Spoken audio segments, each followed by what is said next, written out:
नाम सतगुरु चरणी माई मंगत सतगुरु भेट से फिर गर्भ नहीं आई। बार बार करूं वंदना सतगुरु चरणी माई मंगत सतगुरु भेट से फिर गर्भ नहीं आई।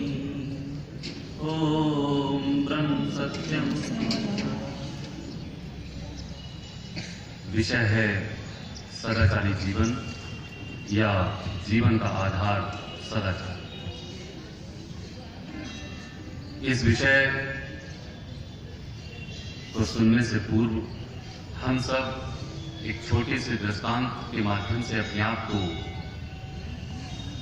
उस स्थिति में ले जाने की कोशिश करेंगे कि जो दृष्टांत आपके सम्मुख पेश किया जाएगा वो मेरा ही जीवन है या किसी और का जीवन है। जैसे मेरा जब जन्म हुआ तो मैं बिल्कुल अबोध था, नादान था, ना अपने की खबर थी न बेगानों की खबर थी। धीरे धीरे मैं बड़ा होता हूं और बड़ा होने पर मेरी मां मुझे ही बतलाती हैं, यही बताती हैं कि ये पापा हैं, ये बाबा हैं, ये अम्मा हैं, चाची हैं, ताऊ हैं। इन संबंधों के बारे में मेरी ही मां मुझे बताती थी। और जैसे जैसे और बड़ा होता हूं वैसे वैसे मेरी पढ़ाई लिखाई शुरू हो जाती है। मुझे मेरे ही माता पिता पढ़ाते हैं। ना चाहते हुए भी मुझे वो सारी पढ़ाई अर्थात ABCD 1 2 3 या छोटा बड़ा इस तरह से सारी की सारी पढ़ाई मुझे करनी पड़ती है। खेल कूद में मन लगता है, माता पिता जबरदस्ती उसको वहां से रोकते हैं और समझाते हैं कि पढ़ लिख जा। इस तरह से पढ़ाई लिखाई शुरू हो जाती है। थोड़ा सा पिट कर, थोड़ा डांट खाकर और आगे बढ़ जाता है।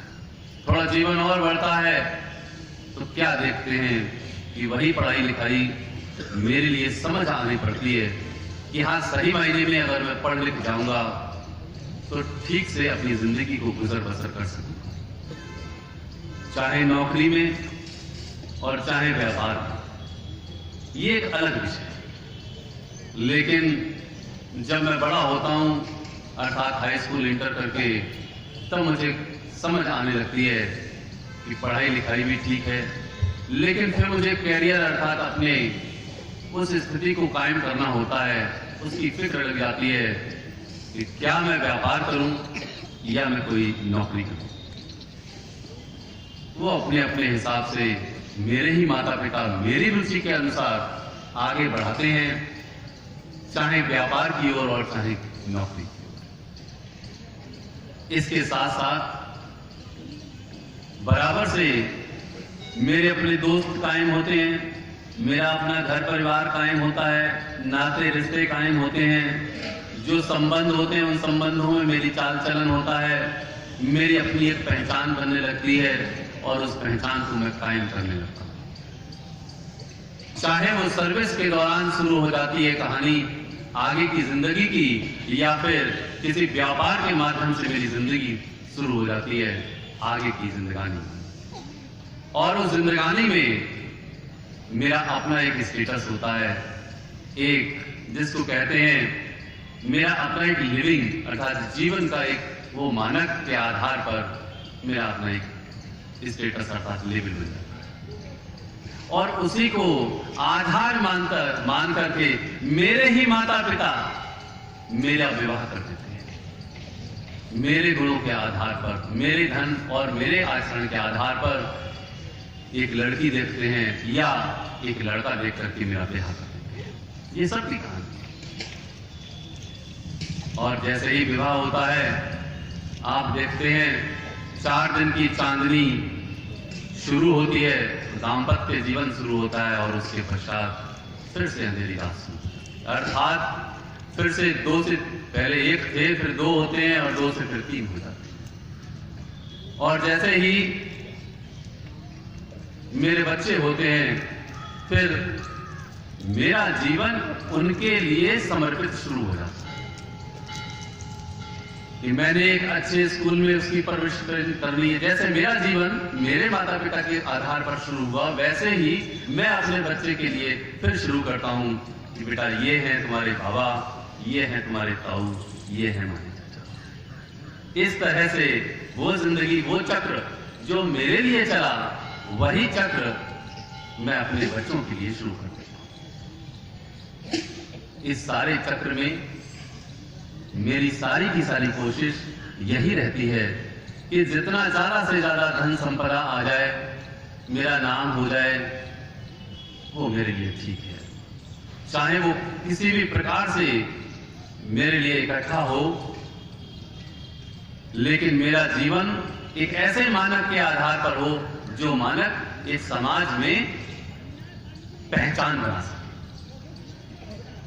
और वो शुरू हो जाती है कहानी। ये एक आम जनजीवन है जो हमारा और आप सबका व्यतीत होता है।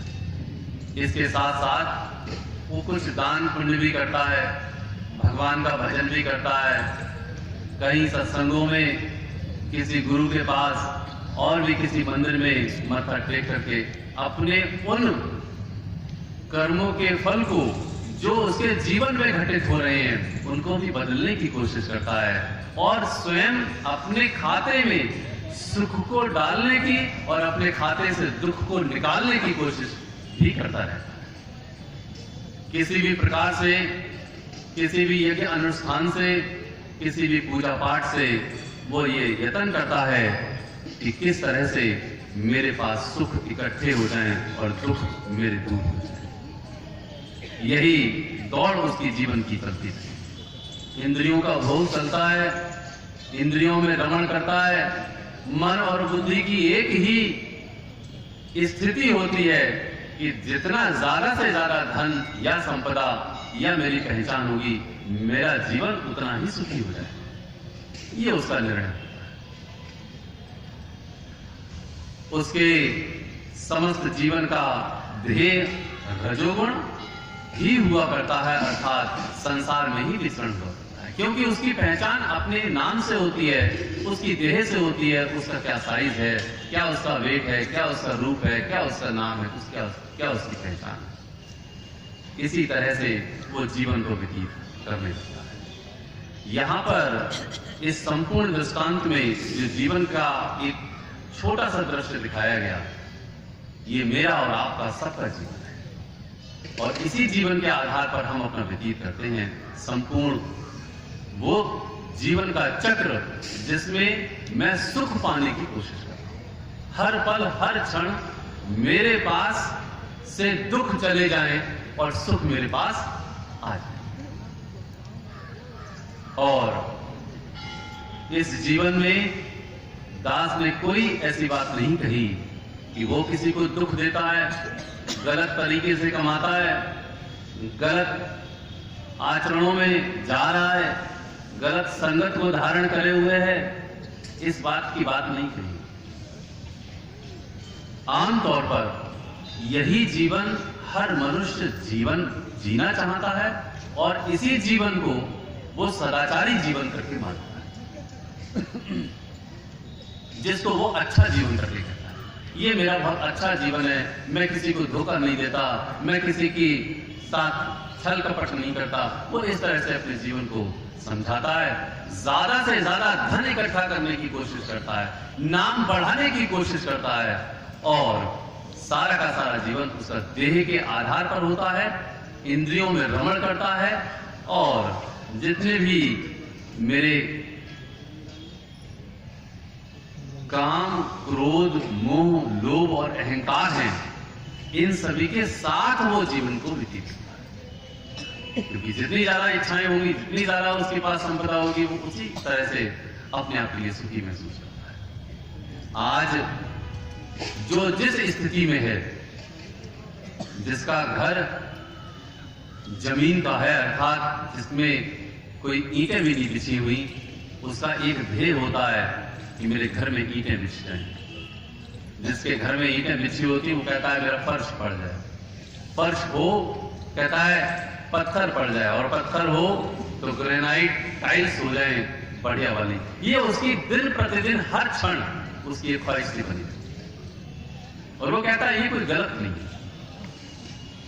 आमतौर पर यही कहानी होती है। लेकिन आदरणीय प्रेमियों, जब भी हम आध्यात्म की शिक्षा को ग्रहण करते हैं तो उसका अंतिम निर्णय शास्त्रों के आधार पर होता है। दास आपके सम्मुख शास्त्र की बात करने की कोशिश करेगा। जो अभी अवलोकन हम लोगों ने सुना और समझा, उस अवलोकन के आधार पर ये जीवन मेरा अच्छा है या शास्त्र जो कह रहे हैं वो जीवन मेरा अच्छा है या सदाचारी है, इसको जरा सुनने की कोशिश करें। सदगुरुदेव महात्मा मंगत राम जी महाराज ग्रंथ श्री समता विलास में जब सदाचार की अर्थात सत आचरण की जब हम सबको व्याख्या करते हैं तो सबसे पहले वचन में क्या कहते हैं उसको जरा ध्यान से सुनने की बात है। गुरुदेव कहते हैं सदाचार यानी सत आचार, इसके उलट दुराचार यानी मिथ्याचार। इस वास्ते सत निश्चय के बगैर जो कुछ सोचना या करना है वह दुराचार की बुनियाद ही है। फिर सुने, सदाचार यानी सत आचार, इसके उलट दुराचार यानी मिथ्याचार। इस वास्ते सत निश्चय के बगैर जो कुछ सोचना या करना है वह दुराचार की बुनियाद ही है। इस वचन को सुन करके हमको समझ में आ जाना चाहिए कि जो मेरी सोच है, जो मेरी करनी है, यदि वो मेरी सोच और वो मेरी करनी सत्य की ओर नहीं है, अर्थात ईश्वर की ओर गमन नहीं करती, वो मेरी सोच और वो मेरी करनी दुराचार की बुनियाद ही है। यदि मैं हर कर्म करते हुए ईश्वर की ओर नहीं चल रहा, मेरा मार्ग ईश्वर की ओर तय नहीं हो रहा, तो मैं मान के चलूं इस बात के लिए कि वो जीवन दुराचारी जीवन होगा। ऐसा सत्पुरुष फरमाते। इसीलिए कहते हैं गुरुदेव, प्रभु परायणता ही सदाचार का स्वरूप है। प्रभु परायणता ही सदाचार का स्वरूप है। जिस जीवन को हम अच्छा जीवन करके कह रहे हैं, सदाचारी जीवन करके कह रहे हैं, यदि उस जीवन में मेरी प्रभु परायणता नहीं है तो मेरा जीवन दुराचार के आधार पर खड़ा है, ऐसा मुझको समझ लेना चाहिए। हम कहते तो बड़ी आसानी से, देखो चुटकुले सी बात करते हैं। हम कहते हैं जब भी कोई घटना घटती है, नहीं जी सब प्रभु करने वाले हैं, सब प्रभु कर रहे हैं, ऐसा केवल मुंह से कहना हुआ करता है, अंतर से कहना नहीं हुआ करता। जब भी कोई इस बात को समझता है कि जो करनी है, अर्थात जीवन में जो भी घटना चक्र चल रहा है वो केवल ईश्वर के आधार पर चल रहा है, तब वो मेरा जीवन प्रभु परायण जीवन है, जिसको हम सब सुनते भी हैं। क्या कि हुई है वही जो राम रच राखा, को कर तर्क बढ़ावे साखा। हुई है वही जो राम रच राखा।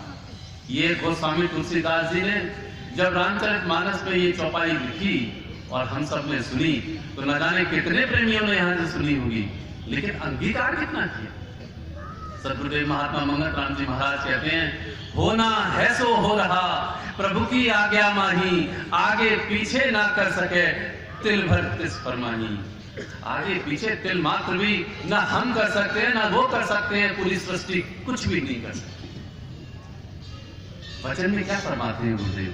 गुरु, पीर, अवतार, नबी और पैगंबर सबको अपनी करनी का फल मिलता है, कोई रक्षा नहीं कर सकता, चाहे तन मन देवी देवताओं को अर्पण क्यों ना कर दिया जाए।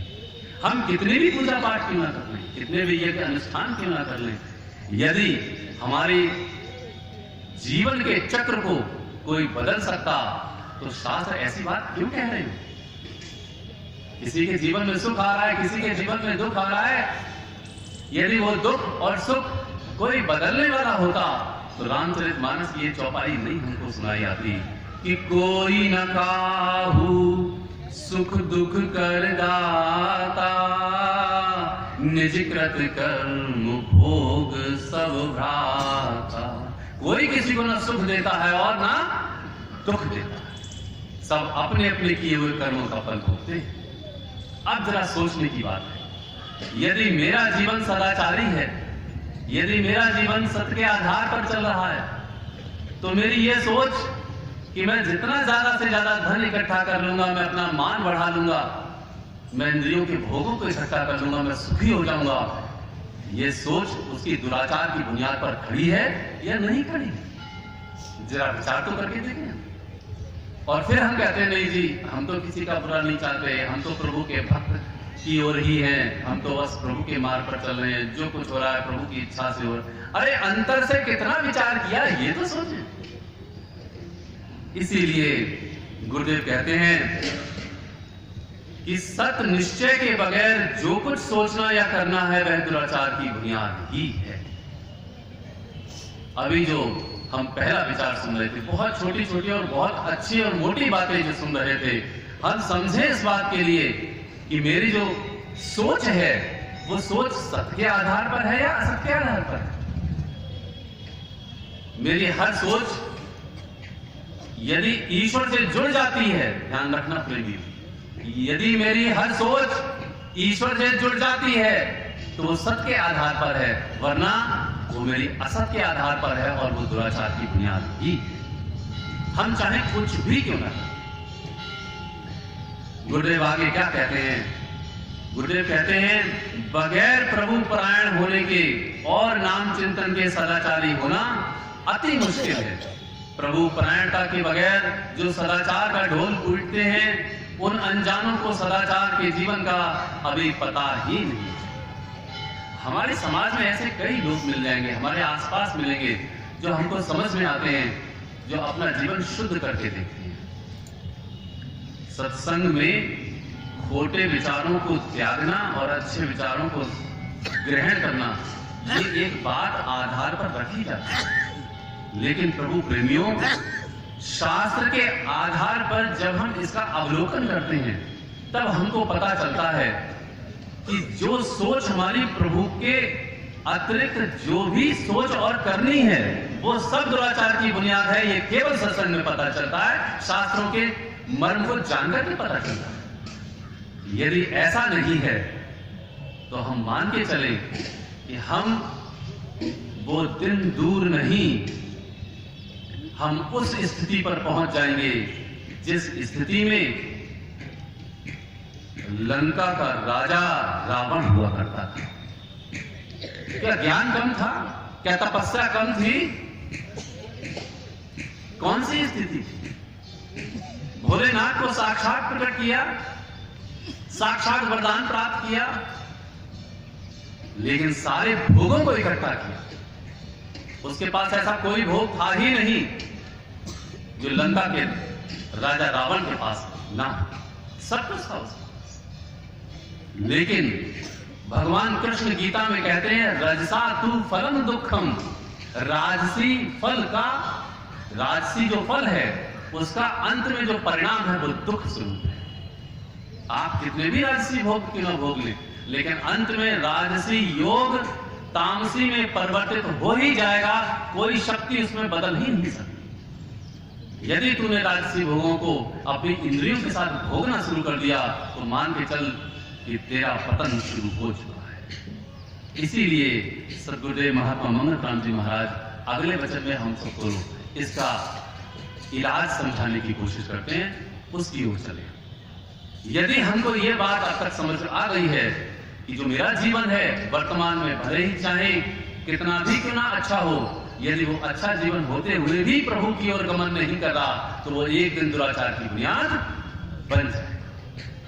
अब सुने कि गुरुदेव ने इसका इलाज क्या बताया। गुरुदेव कहते हैं जब तक 5 विकारों की वासना शुद्ध न होवे तब तक सदाचारी होना अति कठिन है, और जब तक सत्य स्वरूप का पूर्ण विश्वास न होवे तब तक इन विकारों की अग्नि शांत नहीं होती, चाहे कोई कितना भी यत्न क्यों ना कर ले। ये जो वचन हम सबको बताने की कोशिश कर रहा है, समझाने की और समझने की कोशिश कर रहा है कि जब तक हमें ईश्वर पर पूर्ण विश्वास नहीं हो, वो कहते हैं कि जब तक 5 विकारों की वासना शुद्ध ना हो गई तब तक सदाचारी होना अति कठिन है, और जब तक सत्स्वरूप का पूर्ण निश्चय ना होवे अर्थात पूर्ण विश्वास ना होवे तब तक इन विकारों की अग्नि शांत नहीं होती। 5 विकार महा दुखदाई जले सकल संसारा, परमारथ परतीत बिन नहीं जीव पाई। जब तक ये 5 विकार हैं, कौन से? काम, क्रोध, मोह, लोभ और अहंकार, जब तक ये मौजूद हैं तब तक कभी भी कोई जीव चैन से जी ही नहीं सकता। जले सकल संसार, सारा संसार जल रहा है। और कैसे? कि तृष्णा रूपी यगन में जीव जले दिन रात, वैसे ही जल रहा है। लेकिन इन विकारों की अग्नि शांत कैसे होगी? तब गुरुदेव कहते हैं जब तक सत स्वरूप का पूर्ण विश्वास न हो। ईश्वर का विश्वास होना चाहिए।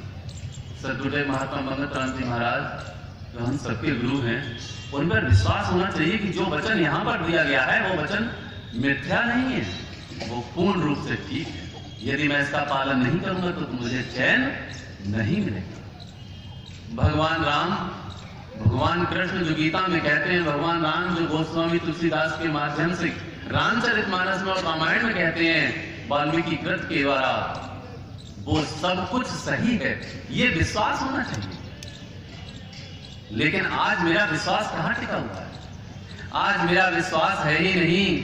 इसीलिए रामचरितमानस में कहते हैं, मोर दास कहाय नर आसा, करई तो कहूं कहां विश्वास। मेरा दास कहाता है, मेरे मंदिर जाता है, मोर दास कहाय नर आसा, मेरे मंदिर जाता है, गुरुद्वारे जाता है, मत्था टेकता है, मस्जिद में जाता है, गिरजाघर में जाता है, मत्था टेकता है, अर्चना करता है। लेकिन वो क्या कह रहे हैं? मोर दास कहाय नर आशा, और दूसरे लोगों पर आशा करता है। कहूं करऊं तो कहूं कहां विश्वासा। तो तेरा विश्वास है कहां? तेरा विश्वास तो यह है कि प्रभु मेरे लिए सुख दे दे, जो मेरी करने से सुख प्राप्त नहीं हुआ वो हे प्रभु तुम मुझको दे। ये तेरा विश्वास टिका। तेरा विश्वास अभी भी ये नहीं टिका है कि कोई ना काहू सुख दुख कर दाता, निजकृत कर्म भोग सकता। आज तेरा विश्वास यह नहीं। आज तेरा विश्वास यहीं पर टिका है कि किस प्रकार मुझे सुख मिल जाए। लेकिन सुख मिलेगा कैसे? सुख ईश्वरीय विश्वास जब तक नहीं होगा, जब तक इन वचनों पर मेरा एक दृढ़ अटूट विश्वास नहीं होता, तब तक मुझे सुख प्राप्त नहीं। वरना विश्वास यदि आसान होता तो मुझे एक कहानी, एक दृष्टांत हमेशा याद आता है कि जब राज्यसभा में द्रौपदी का चीरहरण हो रहा था, उस वक्त द्रौपदी गुहार लगा रही थी अपने पतियों से, मेरे पति सब धुरंधर पति हैं, गदाधारी हैं, धनुर्धर हैं, तलवार वाले हैं, लेकिन पतियों ने नहीं सुनी। भीष्म से गुहार लगाई, गुरु द्रोणाचार्य से गुहार लगाई, सभी से गुहार लगा ली उसने। और तो और जब सबसे वो थक गई तब उसे अपने हाथों पर विश्वास था, अपने होठों पर विश्वास था, अपने दांतों पर विश्वास था कि मैं दुशासन के द्वारा जो खींची जा रही साड़ी है मैं उसको रोक लूंगी। उसे विश्वास नहीं था इस बात। जब उसे लगा कि दुशासन उसकी साड़ी को पकड़ करके खींच ही लेगा, तब उसका पता चला कि दुशासन वीर है, योद्धा है। वो वीर था, ताकत थी, स्त्री में ताकत कम होती। तब जाकर के वो जब हताश हो गई, तब उसने दोनों हाथ ऊपर कर लिए और केवल एक ही पुकार लगाई कि हे केशव मुझे बचाओ, हे केशव मुझे बचाओ, हे माधव मुझे बचाओ। तब माधव तुरंत और तत्काल प्रकट हुए और आप सब जानते हैं कि चीर खत्म नहीं हुई। दुशासन खींच खींच करके साड़ी थक गया। जब ये घटना घट गई, उसके पश्चात जब कृष्ण से जब भेंट हुई थी, तब द्रौपदी ने कृष्ण से एक ही बात पूछी कि हे केशव, तुमने आने में इतनी देर क्यों लगा दी? हे केशव, तुमने आने में इतनी देर क्यों लगा दी? तो कृष्ण कहते हैं, ऐ सखी, तुमने बुलाने में जो देर इतनी लगा दी, तुमने बुलाने में ही इतनी देर लगा दी थी, तो मैं आता कैसे? तुम्हें तो पहले विश्वास दूसरे लोगों पर था। इसीलिए ये विश्वास टिकाने के लिए हमको वो छोटे छोटे से साधन जो पहले विचार में हम सबको दिए, उसको अपनाना चाहिए। कैसे कि हमको सुबह और शाम प्रभु की याद करनी चाहिए। एक नियम बनाना चाहिए कि हमको दान करना है, भले चाहे 5 रुपए से करें, 10 रुपए से करें, जरूरी नहीं है कि 100 रुपए से 1000 या 10,000 से करें ना। दिन का एक नियम जरूर बनावे कि मुझे किसी की मदद करनी है, और वो भी मदद निस्वार्थ करनी है, मुझे वापस नहीं है। तब जाकर के प्रभु पर विश्वास होता है, और जैसे ही प्रभु पर विश्वास होता है, तब गुरुदेव कहते हैं उसका सत विचार प्रकट होता है। सत्य के प्रति अर्थात ईश्वर के प्रति विचार उत्पन्न हो जाता है, और जैसे ही सत्य विचार होता है, वैसे ही सत्य पुरुषार्थ आता है, अर्थात सत्य की कोशिश शुरू होती है। तो सबसे पहले ईश्वर पर विश्वास आता है। ध्यान रखना, ईश्वर पर विश्वास यदि किसी मनुष्य को, किसी भी प्राणी को नहीं आया, तब तक उसका जो विचार है वो शुद्ध ही नहीं हो पाएगा, क्योंकि उसको यकीन ही नहीं है। जब तक यकीन ही नहीं होगा राम पर, कृष्ण पर, गुरु पर, ईसा पर, मोहम्मद पर, तब तक उन सारे सत्पुरुषों की बातों को वो मानेगा कैसे? याद रखना प्रेमियों, हर कोई मनुष्य दूसरे मनुष्य की तब ही बात मानता है जब उस मनुष्य को अपने से श्रेष्ठ समझता है। ध्यान रखना इसका। हर मनुष्य दूसरे उसी मनुष्य की बात को मानता है जब वो अपने से श्रेष्ठ समझता है। अब हम श्रेष्ठतम मनुष्यों को देखें तो जीवन तो हमारे सारे सत्पुरुषों ने व्यतीत किया ना। वो थे अवतारी, राम थे, कृष्ण थे, गुरु नानक थे, महात्मा मंगल राम जी महाराज थे, राम थे, कृष्ण थे, सब थे, लेकिन थे तो देह में तो श्रेष्ठ है। तो उनकी बात को हम तभी तो मानेंगे जब हम उन पर विश्वास करते हैं, और यदि हम उनकी बात को नहीं मानते तो याद रखना हम उन पर विश्वास नहीं करते, केवल धोखा करते हैं और यही कहते हैं हम भगवान राम को बड़े मानते हैं, भोले को बड़े मानते हैं, कृष्ण को बड़ा मानते हैं। मानते नहीं है, केवल मुंह से कहते हैं और कुछ नहीं करते। इसीलिए जब आता है विश्वास तब होता है शुद्ध विचार, और जब होता है शुद्ध विचार तब होती है उसकी सच्ची पुरुषार्थ अर्थात सच्ची कोशिश उसकी शुरू होती है, और जब उसकी सच्ची कोशिश शुरू होती है तब वो परोपकारी जीवन व्यतीत करता है। वो ऐसा जीवन व्यतीत नहीं करता कि जब वो किसी को दे तो वो उससे रिटर्न अर्थात वापस लाने की कोई काम ना करता है। वो अपने इंद्रिय भोगों के लिए व्यतीत नहीं करता अपना जीवन, बल्कि अपने इंद्रिय भोगों को संक्षिप्त अर्थात सिकोड़ करके वो व्यतीत करता है दूसरों के लिए जीवन। अपनी इच्छाओं को कम करने के लिए वो दूसरों की इच्छाओं को बढ़ाने की कोशिश करता है। जैसे ही वो अपनी इच्छाओं को कम करने की कोशिश करेगा, वैसे ही दूसरों की इच्छाओं को अर्थात दूसरों की जरूरतें उसको दिखाई देंगी। जब तक दूसरे की जरूरतें उसको दिखाई नहीं देंगी, तब तक वो उनकी जरूरतों को पूरा कैसे करेगा? इसीलिए वो क्या करता है उसको भी सुने। भगवान कृष्ण गीता में क्या हमको समझाते हैं, क्योंकि सदाचारी जीवन वहीं से शुरू होता है। गुरुदेव कहते हैं अर्थात भगवान कृष्ण कहते हैं कि युक्त आहार विहारस्य, युक्त चेष्टस्य कर्मसु, युक्त सुप्रभाव बोधस्य योगो भवति दुःखः। अर्थात हे अर्जुन, ये योग जो दुखों का नाश करने वाला है, इसमें यथा योग्य आहार विहार करने वाले का, कर्मों में यथा योग्य चेष्टा करने वाले का और यथा योग्य सोने और जागने वाले का ही सिद्ध होता है। तो शुरुआत तो खाने पीने से हो रही है। मैं कैसा खा रहा हूं, मैं कैसा पी रहा हूं, कैसा व्यवहार कर रहा हूं सारे जगत में, ये वहां से शुरुआत होती है। मैं अल्लम गुल्लम खाऊंगा, चाइनीज डिशेस को खाऊंगा, आज मुझे ये होश ही नहीं है कि मैं अधपका भोजन ग्रहण करता हूं। जितनी भी चाइनीज डिशेस हैं वो सब अधपकी भोजन में है। सारे के सारे भोजन अधपकी हैं, आधा कच्चा आधा पका। वो मुझे अच्छा लगने लगा है। और कैसा बासी भोजन मुझे अच्छा लगा है। जितने भी आप देखते हैं जो एक दिन से ज्यादा रोटी होती है, आप कभी खाते हैं क्या? लेकिन ब्रेड को खाते हैं। ब्रेड मानी रोटी, ब्रेड अंग्रेजी का शब्द है और हिंदी का रोटी। ब्रेड को खाते हैं बड़े स्वाद से। सोचने की बात है, रात की रोटी बनी हुई हो तो आप अगली शाम को नहीं खाना चाहेंगे और कह देंगे घर में ये तो कल की बनी हुई। लेकिन जो ब्रेड न जाने कब बनी थी उसको हम बड़े शौक से खाते हैं और न जाने कितनी डिशेस है। तो उन खान पान पर मुझे रोक लगानी पड़ी। जब मैं इस पर रोक लगाऊंगा तब मेरी मन और बुद्धि शुद्ध होने लगेगी। और जैसे ही मन और बुद्धि शुद्ध होगी वैसे वैसे मेरा क्या होगा, इंद्रिय भोगों के प्रति मेरी जो आसक्ति है वो मेरी वीक अर्थात कमजोर पड़ने लगेगी। तब जाकर के इंद्रिय भोगों में मेरी जो उपरसता है वो कम होगी, ईश्वरीय विश्वास ज्यादा जगेगा, 5 विकारों की जो वासना है वो कम होगी। तब मैं धीरे धीरे सतोगुण की तरफ बढ़ूंगा। ये मेरी धारणा है।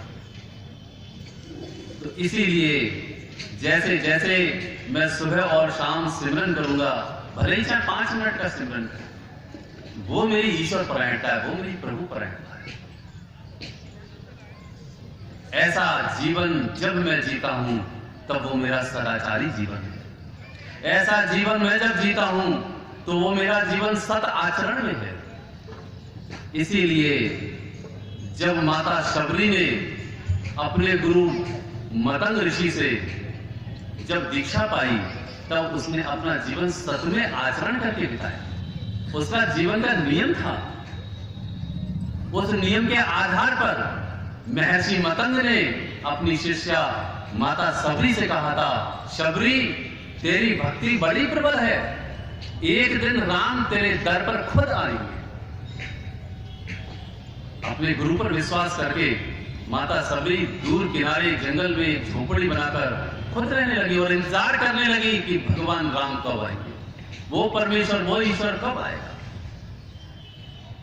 आंखें गड्ढे में हो गई, दांत निकल गए, पूरा शरीर कपिल हो गया, लेकिन वो भरोसा वो विश्वास कभी न छोड़ा कि प्रभु मेरे दर पर आएंगे। और एक दिन आए, आप सब जानते हैं। और माता शबरी के वो झूठे बेर खाए जो माता शबरी ने चक चक करके उस दलिया में रखे थे कि कहीं मेरे प्रभु को कोई कड़वा या खट्टा बेर ना मिल जाए। आज हम भी भोग लगाते हैं, बगैर खाए भोग लगाते हैं, लेकिन माता शबरी ने चक चक करके भोग लगाया। उनके भोग को भगवान राम ने साक्षात ग्रहण किया। सत आचरण जब तक नहीं होगा, प्रभु अंतर में बसे हैं, वो अंतर्यामी हैं, वो जरूर पुकार सुनेंगे, ऐसा मेरा विश्वास होना चाहिए। यदि ये विश्वास नहीं है तो मैं 56 भोग लगा लूं फिर भी प्रभु नहीं आएंगे। जो दुर्योधन के उस 56 भोग को छोड़ करके विदुर और विदुरानी के घर साग को खाया। जब भगवान कृष्ण विदुरानी के पास पहुंचे तो विदुरानी ने सबसे पहले केले खिलाए थे और प्रेम के वशीभूत होकर के वो केले की गिरी को, केला जो गिरी होता है उसको नीचे डाल दी जाती थी और केले के छिलके को भगवान कृष्ण को खिलाती जाती। विदुर जैसे ही आए, विदुर बोले, अरे बाबली तू कर क्या रही है? भगवान कृष्ण ने इशारा दे दिया, तुम मत। वो प्रेम है। सत में जब भी किसी मनुष्य का आचरण होता है, ध्यान रखना प्रेमियों, तब ऐसी स्थिति होती है, तब प्रभु आते हैं। इसीलिए हमें अपना जीवन इस प्रकार व्यतीत करना चाहिए कि हम किसी से लेना, हम सबको देते थे। वरना हमें सदगुरुदेव का वो उदाहरण मुझे बार बार याद आता है कि महाराज जी बैठे हुए थे और सभी प्रेमी उनके सम्मुख बैठे हुए थे। उन सभी प्रेमियों के सामने होते हुए एक प्रेमी उनसे बड़ी दूर से एक तिल का व्यंजन लेकर के आया। उस तिल का व्यंजन लाकर के महाराज जी को उसने दिया। सभी प्रेमी जो आसपास थे उन्होंने कहा, महाराज जी बड़ी दूर से प्रेमी आया है, थोड़ा सा ले लीजिए। महाराज जी ने जब आग्रह सुना तो उस तिल के व्यंजन में से मात्र एक तिल उठाया और अपने जिह्वा पर रख लिया। सब प्रेमी बोले, अरे महाराज जी इतनी दूर से आया है, आपने केवल एक तिल उठाया। महाराज जी कहते हैं, प्रेमी जी एक तिल लिया है, मन भर देना पड़ेगा। एक छोटी सी 1 रुपए मैं लूंगा दूसरे के हक के, तो मुझे कितना देना पड़ेगा, ये मुझे ध्यान से इस दृष्टांत से समझना चाहिए। आज मैं न जाने कितने मनोमन खा जाता हूं, मैं डकार तक नहीं लेता। इसलिए मुझे यह गहराई से विचार करना होगा कि मैं किसी का 1 रुपए भी ना लूं। 100 रुपए और 10,000 की तो बात ही दूर रही। ये है सद आचरण, ये है सदाचार। ऐसा जीवन जब जीता हूं मैं, तब जाकर के मेरा जीवन सदाचारी बनता है और मैं तब जाकर के कहलाता हूं कि सही मायने में मेरा जीवन प्रभु के परायण है। तब मैं उन सिद्धांतों को समझता हूं, मानता हूं और अपनाता हूं। तब मेरा जीवन सदाचारी होता है, तब मेरा जीवन सत आचरण में होता है। ओम ब्रह्म सत्यम सर्वत्र। आज